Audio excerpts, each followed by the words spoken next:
Looks like she handles inverted well. Ooh. Alright. Gonna try and go low with her. See what I can do.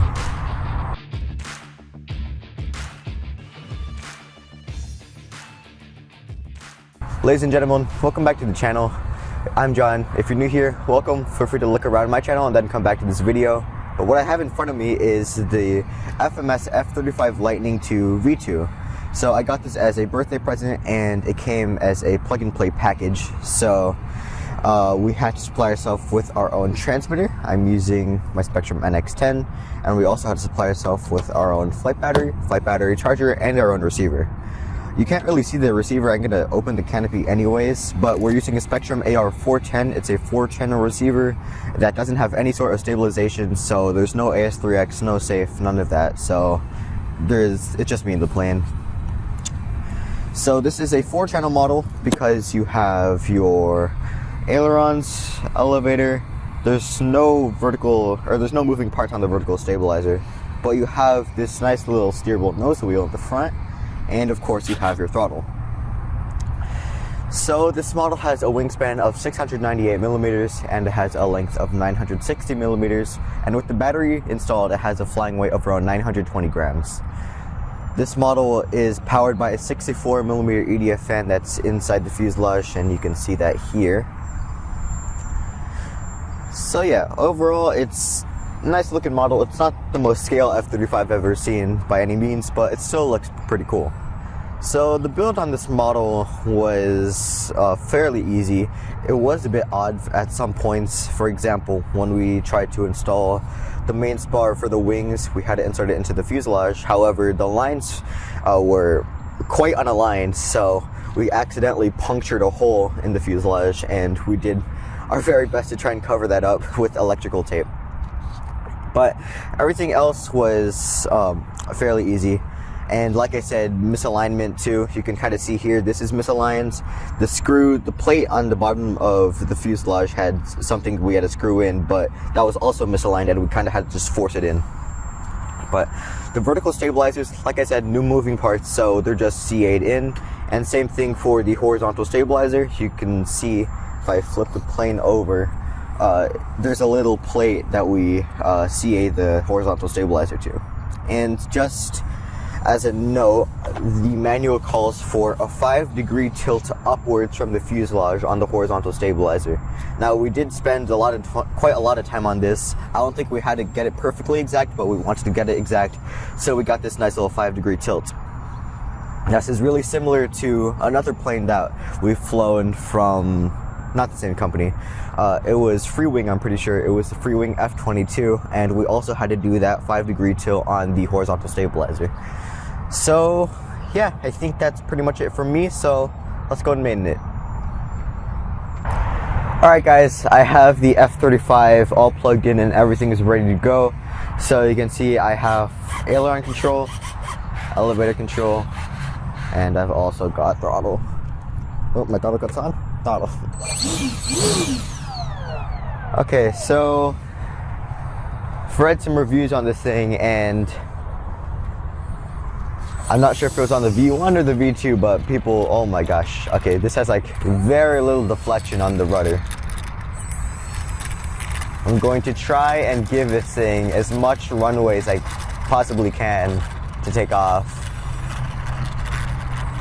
But our runway is a little cracked, so hopefully it doesn't just bounce. Okay, I think that should be enough. Okay. Alright, taking off. Gonna spool her up. Oh, she is up. And she is sensitive.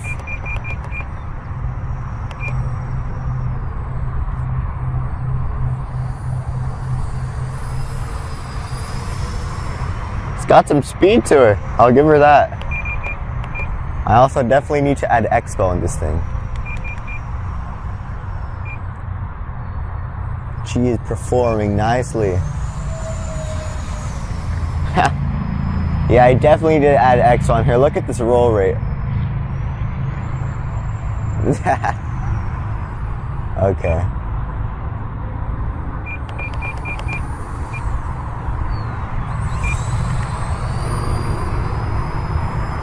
She's nice though, she's stable.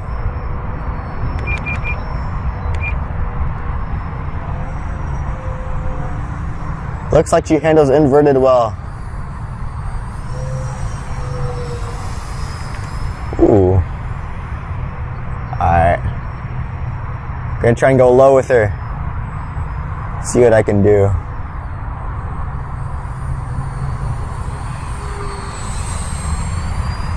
And she is fast. I was not expecting this out of a 64mm, but she does pack a punch.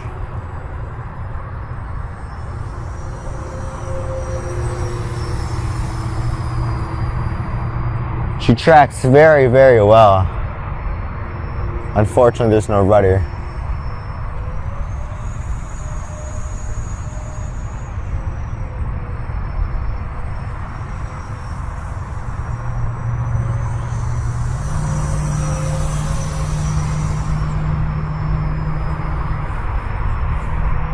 You know, I don't really like the F-35 in real life. It's not my favorite jet.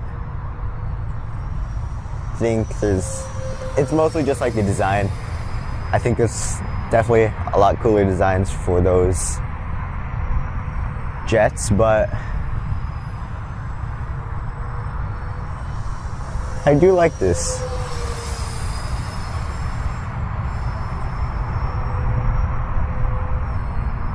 Now the only thing this needs now is retracts.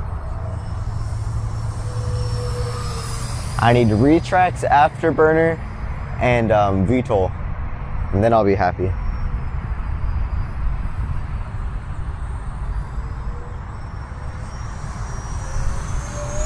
The controllability on this thing is amazing though. Here, I'll push full power. I haven't done that yet. I'm gonna go full power.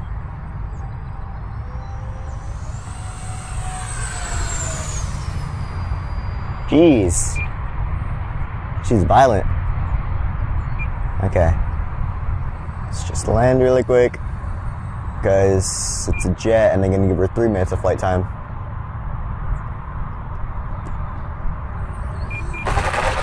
Nice. Uh-oh. Yeah, I have like 0 deflection on my nose wheel.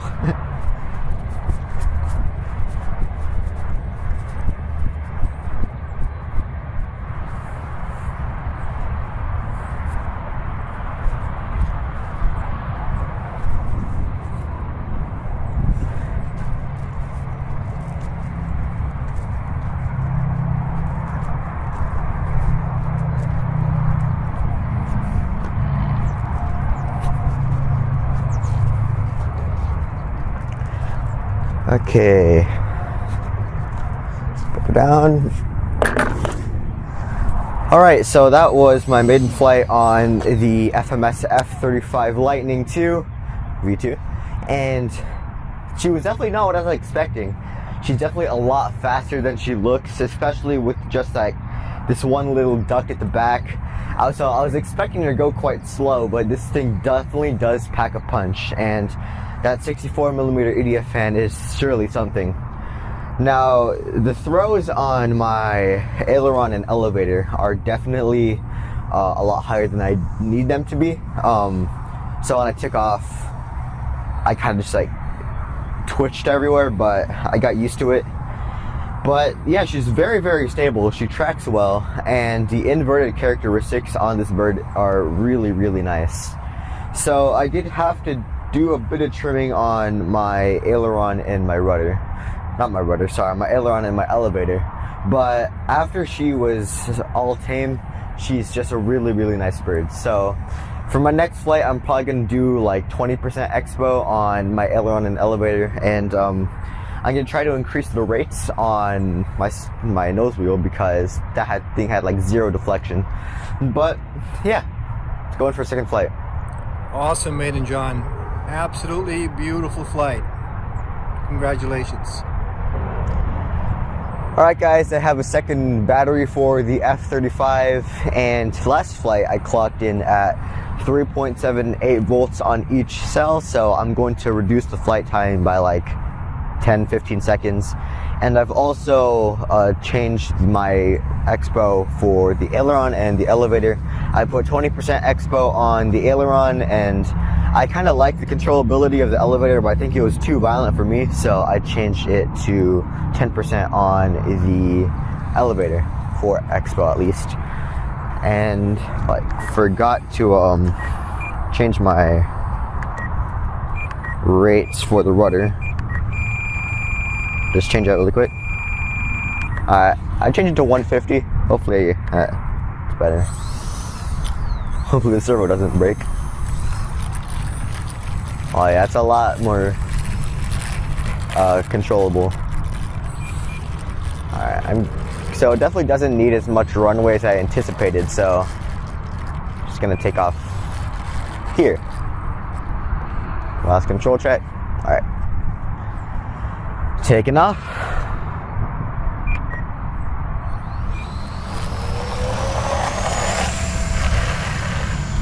Oh, she's up. Okay.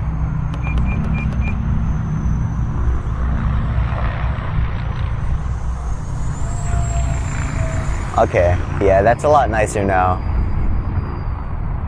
She seems to be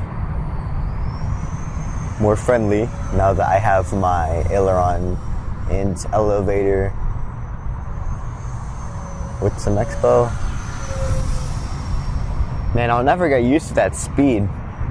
Like, I do have some fast jets, but every time I look at this thing, I don't expect it to have that much speed.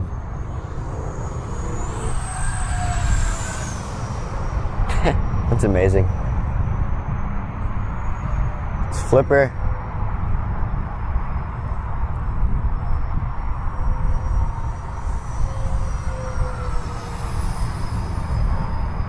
Even with like minimal throttle, she's still pretty quick. I have this thing at like less than 50%, maybe like 40. She's like 10% throttle and she's still pretty fast. And I've yet to see her stall.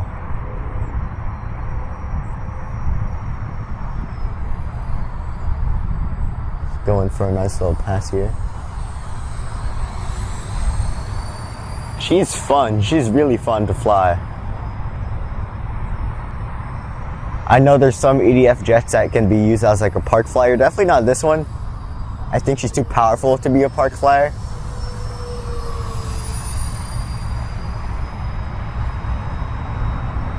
Also, my hands are killing me. It's not that cold. Well, it's cold for us. It's in California and we're in like 49 degrees. So my body isn't cold, but like my hands are cold. Very cold. And I can't fly with gloves. That's something I just can't do. I like to be able to feel the stick on my thumbs. She does have a tendency to pitch down when I invert the model. And I prefer that over it pitching up when I invert it, so I'm not complaining.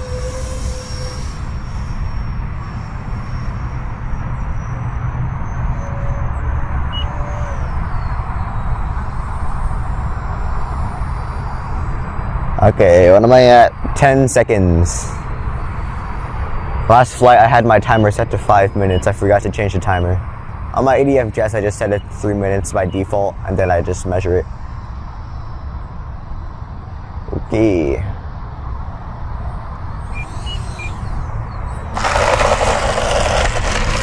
Nice. And I'm hoping this time I can actually turn the jet. Oh yeah. Can drift her now.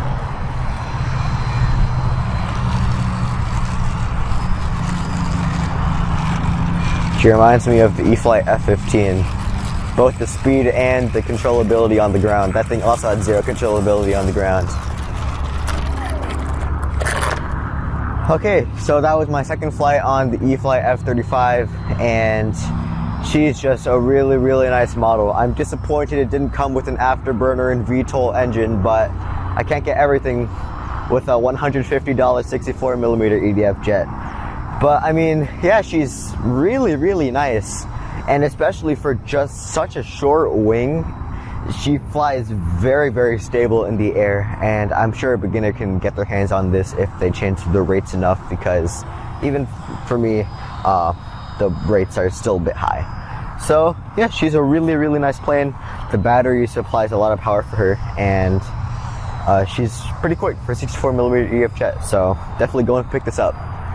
So yeah, thanks for tuning to John's RC, and if you're new to this channel, feel free to like, comment, and subscribe. Bye guys, I'll see you in the next one. Awesome flight, John. Congratulations, buddy.